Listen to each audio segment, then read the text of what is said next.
رمضان يا خير الشهور يا فضل رحمن غفور.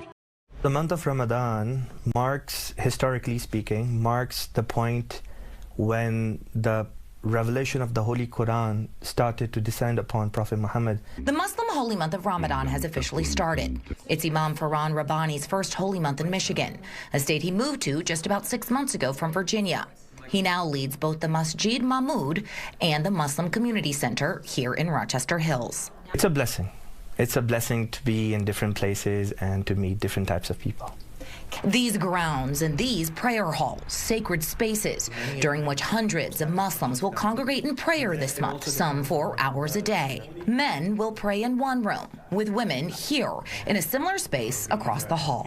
This month is basically the month in which we, as individuals and as community members, try to get closer to God Almighty by not just worshiping Him, but also by being in service to His creation. Ramadan is the 9th month of the Islamic calendar and begins anywhere between 10 to 12 days earlier each year, and that's depending on the lunar calendar. Pre-sunrise to sunset fast lasting between 12 to 18 hours, depending on where you live.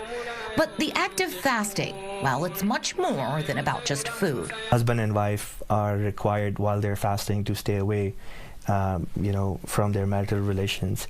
And similarly, during this time, Muslims are encouraged to give a lot of charity, go out in the neighborhoods and serve the people, feel their pain. And when fast breaks, every single night there's going to be a free dinner where we are going to be serving hundreds of people.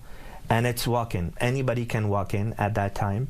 Detroit is home to one of the largest, oldest, and most diverse Arab American communities in the U.S., something Rabbani says has been fulfilling to explore.